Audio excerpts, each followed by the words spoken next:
What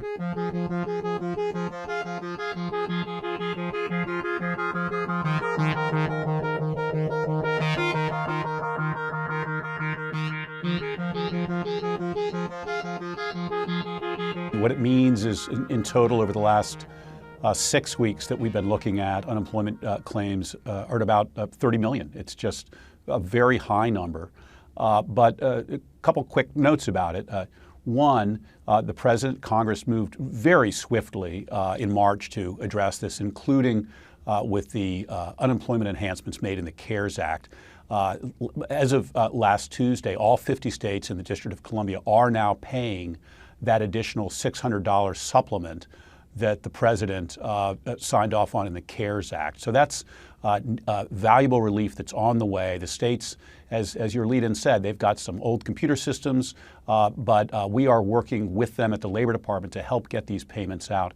And then the second point that I do think is important, as difficult as it is to see this many Americans unemployed, we came into this period of unemployment by a very different path than, say, in the Great Recession.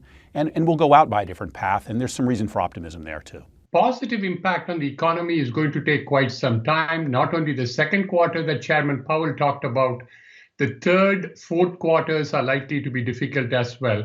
None of those is figured into equity prices, and that is my concern in terms of looking at what the investors should be doing at this time. Demand is going to fall off.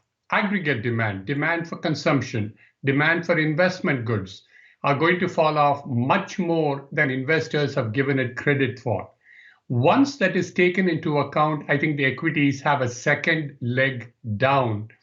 And I don't think this is going to be any different, Andrew, than what we saw in the final quarter of 2008 and not bottoming out until the March of 2009. We have a rally, which to me still seems like a bear market rally. I think the next phase that business leaders are going to be looking for is how do we make sure that the psyche of the consumer is repaired as quickly as possible.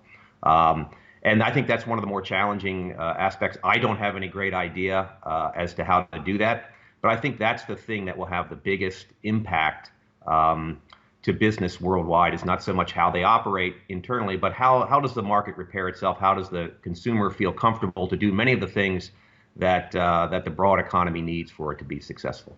Unquestionably, the market should not be where it is. Without a doubt, it's a tale of two cities right now. You've got a disastrous economy with no real signs of improvement, and you've got a market that's had just an amazing move higher.